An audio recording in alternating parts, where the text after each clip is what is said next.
Assalamualaikum warahmatullahi wabarakatuh. Kami dari kelompok 1 akan mempresentasikan hasil makalah kami yang berjudul Prinsip dan Teknik Supervisi Pendidikan yang akan disampaikan oleh Mbak Nika Lestari, NIM 191060110062 sebagai pemateri pertama, dan saya sendiri, Fuhatul Iza, NIM 191060110024 sebagai pemateri kedua sekaligus moderator. Dan selanjutnya ada Mas Riko Usman, NIM 191060110050 sebagai pemateri ketiga. Selanjutnya ada Mas Muhammad Dadang Setiabudi, NIM 202060110301 sebagai pemateri keempat sekaligus notulen. Sebelum presentasi kita mulai, alangkah baiknya kita membaca basmalah terlebih dahulu. Bismillahirrahmanirrahim. Selanjutnya, sebagai pemateri pertama, Mbak Nika Lestari, waktu dan tempat saya persilahkan. Prinsip dan teknik supervisi pendidikan. Pengertian supervisi pendidikan menurut para ahli P. Adam dan Frank G. Dickey. Menurutnya, supervisi pendidikan adalah program yang berencana untuk memperbaiki pengajaran.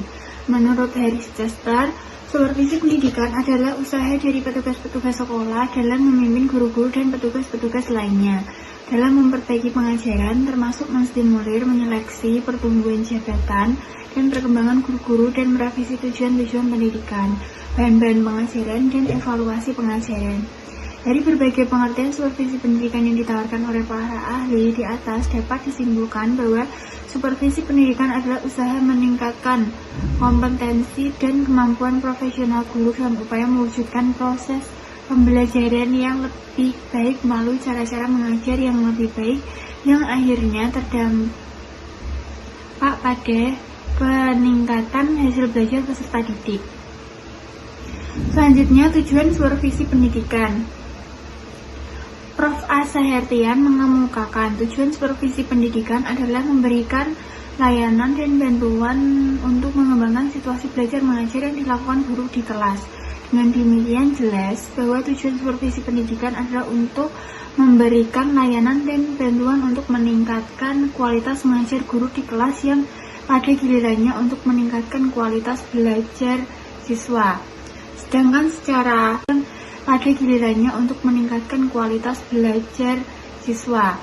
Sedangkan secara nasional, tujuan konkret supervisi pendidikan adalah sebagai berikut. Yang pertama, membantu guru melihat dengan jelas tujuan-tujuan pendidikan. Kedua, membantu guru dalam membimbing pengalaman belajar murid.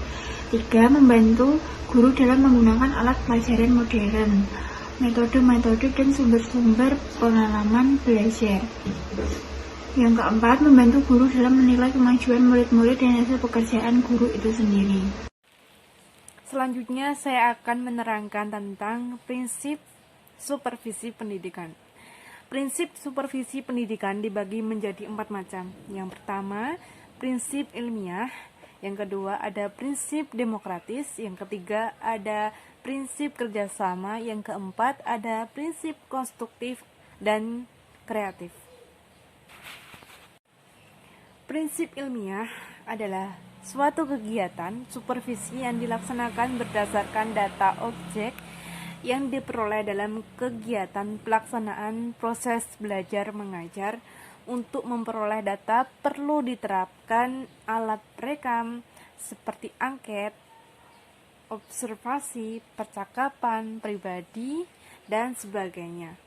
Supervisi dalam ilmiah dilaksanakan secara sistematis, terencana, dan kontinu. Selanjutnya ada prinsip demokratis.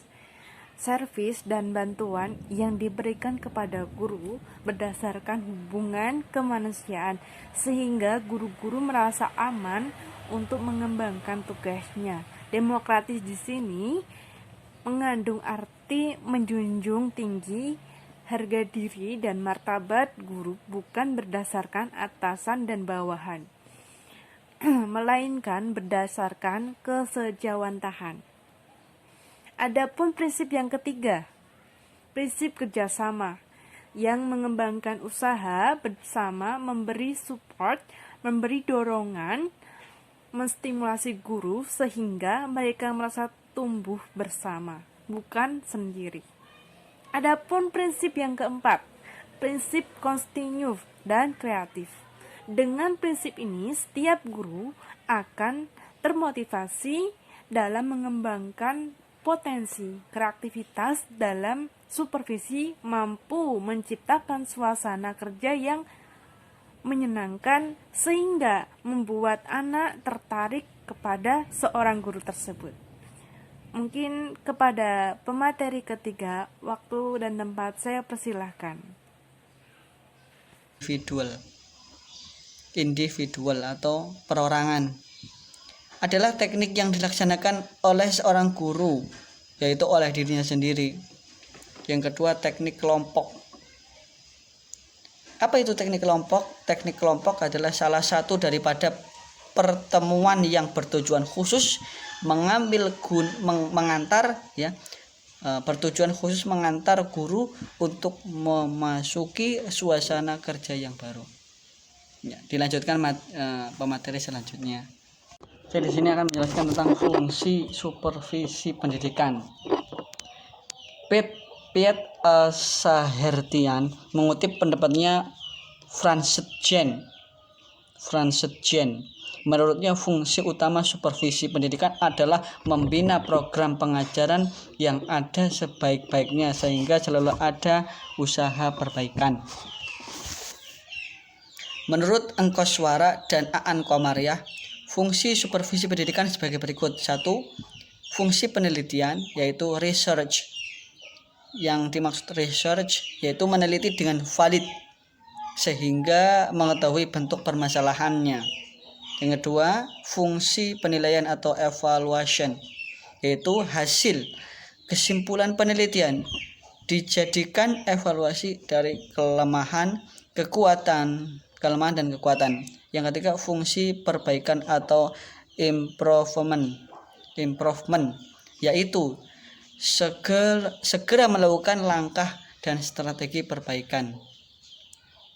Yang keempat yaitu fungsi pengembangan atau development, yaitu guru melakukan perbaikan dalam kekurangan prestasi hingga mendapat pengakuan dan pengembangan.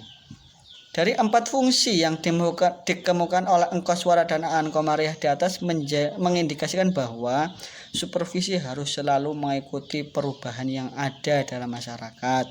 Usaha perbaikan merupakan proses yang kontinu sesuai dengan perubahan masyarakat.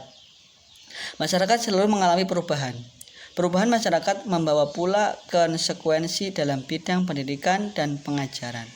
Suatu penemuan baru mengakibatkan timbulnya dimensi-dimensi dan perspektif dalam bidang ilmu pengetahuan. Selanjutnya, teknik supervisi pendidikan. Teknik supervisi adalah cara-cara atau metode yang digunakan untuk menyelesaikan tugas supervisi dalam mencapai tujuan tertentu. Teknik supervisi adalah alat yang digunakan oleh supervisor untuk mencapai tujuan supervisi itu sendiri, yang pada akhirnya dapat melakukan perbaikan pengajaran yang sesuai dengan situasi dan kondisi itu. Teknik supervisi dapat dibagi atas 2 sifat. Yang pertama, 1. Teknik individual. Selanjutnya, kepada pemateri keempat, kepada Mas Dadang Setiabudi, waktu dan tempat saya persilahkan. Bismillahirrahmanirrahim. Assalamualaikum warahmatullahi wabarakatuh. Perkenalkan, nama saya Muhammad Dadang Setiabudi dengan NIM 2010601131. Pada kesempatan kali ini saya akan memaparkan materi dari makalah kelompok kami, yaitu prinsip dan teknik supervisi pendidikan. Materi yang saya sampaikan kali ini adalah mengenai contoh teknik individual dan teknik kelompok. Secara garis besar, teknik ini dibagi menjadi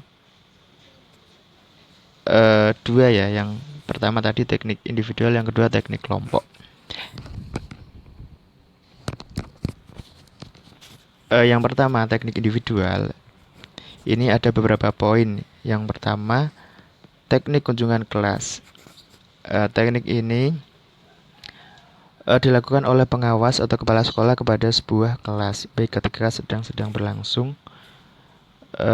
pelajaran, untuk melihat atau mengamati guru yang sedang mengajar, atau ketika sedang kelas kosong atau sedang berisi siswa yang tidak ada gurunya. Kemudian teknik observasi kelas, yaitu kunjungan yang dilakukan oleh supervisor, baik pengawas atau kepala sekolah, ke sebuah kelas dengan maksud untuk mencermati atau mengamati situasi peristiwa yang sedang berlangsung di kelas. Kemudian percakapan pribadi. Teknik ini dilakukan oleh pengawas ataupun kepala sekolah kepada seorang pengajar atau guru mengenai permasalahan yang berkaitan dengan profesional pribadi mereka. Misalnya kompetensi mereka atau kepribadian mereka. Selanjutnya mengenai intervitasi atau mengunjungi kelas lain. Teknik ini adalah saling mengunjungi antar guru yang satu kepada guru lain, yang mana mereka saling bertukar pengalaman dalam hal mengajar. Kemudian penyeleksi berbagai sumber materi untuk belajar atau bacaan yang terarah. Dalam hal ini guru mencari buku-buku atau kepustakaan mengenai profesi yang ia jalani. Dalam hal ini adalah mengajar. Kemudian teknik kelompok. Teknik kelompok ini ada beberapa poin. Yang pertama, pertemuan orientasi guru baru, yaitu pertemuan ini yang bertujuan untuk memperkenalkan atau mengantar guru yang memasuki suasana kerja baru. Ya, ini biasanya dialami oleh seorang guru yang baru mengajar.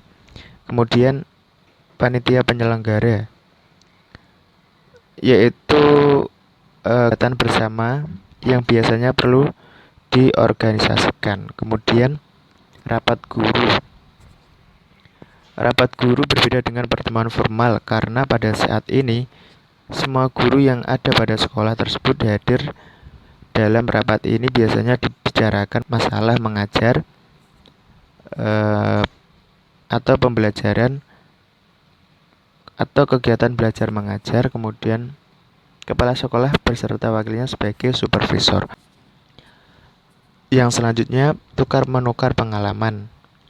Teknik ini dilakukan secara informal, di mana setiap guru menyampaikan pengalaman masing-masing dalam hal mengajar. Kemudian lokakarya atau workshop. Cara ini mendatangkan para ahli-ahli pendidikan untuk mendiskusikan masalah-masalah pendidikan. Nah, ketika itu guru-guru dapat mengambil kesimpulan dari apa yang dibicarakan oleh para ahli-ahli pendidikan. Oke, sekian materi yang saya sampaikan. Kurang lebihnya mohon maaf. Selanjutnya saya kembalikan kepada moderator ataupun pemateri selanjutnya. Terima kasih. Sekian presentasi hasil makalah dari kami. Saya mewakili dari kelompok 1 memohon maaf apabila ada tutur kata yang kurang berkenan di hati teman-teman semuanya. Saya tutup presentasi kali ini. Saya ucapkan terima kasih. Semoga bermanfaat. Assalamualaikum warahmatullahi wabarakatuh.